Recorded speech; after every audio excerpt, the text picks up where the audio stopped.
barashada Ingiriisiga mararka qaar waxay u ekaan kartaa mid aad u adag. Way istaagtaa ma haysid qof aad la hadasho. Waxaad ka baqaysaa inaad samayso khaladaad. Markaad isku daydo inaad hadasho, waxba kaama soo baxaan. Laakiin ka waran saaxiib haddaan kuu sheega hal app kaasoo bedeli kara dhammaan caqabadaha ka haysta luqadda Ingiriiska. Uma baahnid inaad noqoto qof caqli badan, uma baahnid inaad bixiso lacag badan. Waxaad u baahan tahay halkaas app iyo dadaal maalinle ah. Videogan waxaan uga jawaabi doonaa su'aalahan. waa maxay ChatGPT wuxuu ka bedeli karaa ChatGPT Englishkayga sidee caawinaad loo weydiistaa ChatGPT markaan English baranayno maxaa dhaca markaan ChatGPT si joogto ah u isticmaasho ChatGPT sponsor kama aha videogan laakiin waa mid aan u arko inuu waxtarkiisa u leeyahay ardada xiisaynaysa barashada Englishka ChatGPT wuxuu caawiyaa kumanaan qof oo baranaya English maanta aad arki doontaa sida adiguna ku caawin karo aan ku sheego xaqiiqda haddii aad baranaysid English waxaa laga yaabaa inaad la kulanto dhibaatooyinkan mid ka mid ah ma lihid qof aad la hadasho qof kuu saxa khaldaadkaaga ma jiro waad xishootaa ama waxaad ka baqdaa hadalka fasalada waqtigoodu wuu kooban yahay ma ogid sida hadal loo bilaabo xitaa adoo baranaysid naxwe iyo erayo badan weli waxaa kugu adag ku hadalka Englishka runtu waxay tahay haddii aadan samaynin tababar dhab ah oo joogto ah waxba isma bedelayaan halkaas ayuu ChatGPT uu ka ciyaaraa door weyn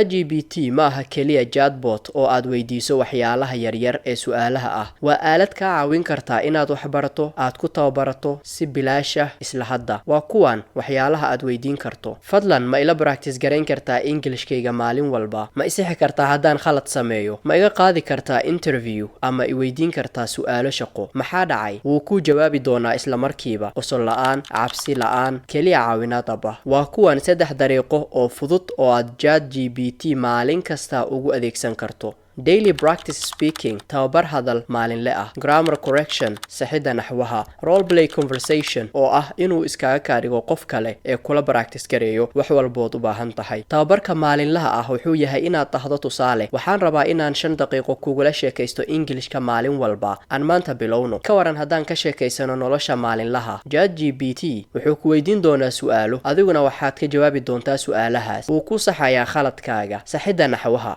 qoraal yar weydii ma ii sixi kartaa naxwaha oo ii sharxi kartaa sababta wuu ku tusayaa meelaha aad khaladay wuxuu ku barayaa sida saxda ah wuxuuna ku sharxayaa sida macallinkaaga camal ka dhigasho xaalad daba ama inuu iskaga kaadhigo qof kale qor aan iska dhigno inaan joogno maqaaxi adigu waxaa tahay adeegaha anna waxaan ahay loo adeegi wuxuu kugu jawaabi doonaa sidii qof nool wuxuu ku fiican yahay ChatGPT kuma qoslo khaldaadkaaga mar walba diyaar ayuu ku yahay wuxuu ku dhisaa kalsooni kumanaan qof ayaa si degdeg ah horumar uga sameeya English inkastoo aysan ahayn hal habeen iyo hal maalin waxay si cad u cabiraan naftooda waxay bartaan dad cusub dhawaaqoodu wuu hagaagaa naxwaha si dabiici ah ay u baranayaan ma aha in mar walba ay maskaxdooda ka turjumaan dhammaan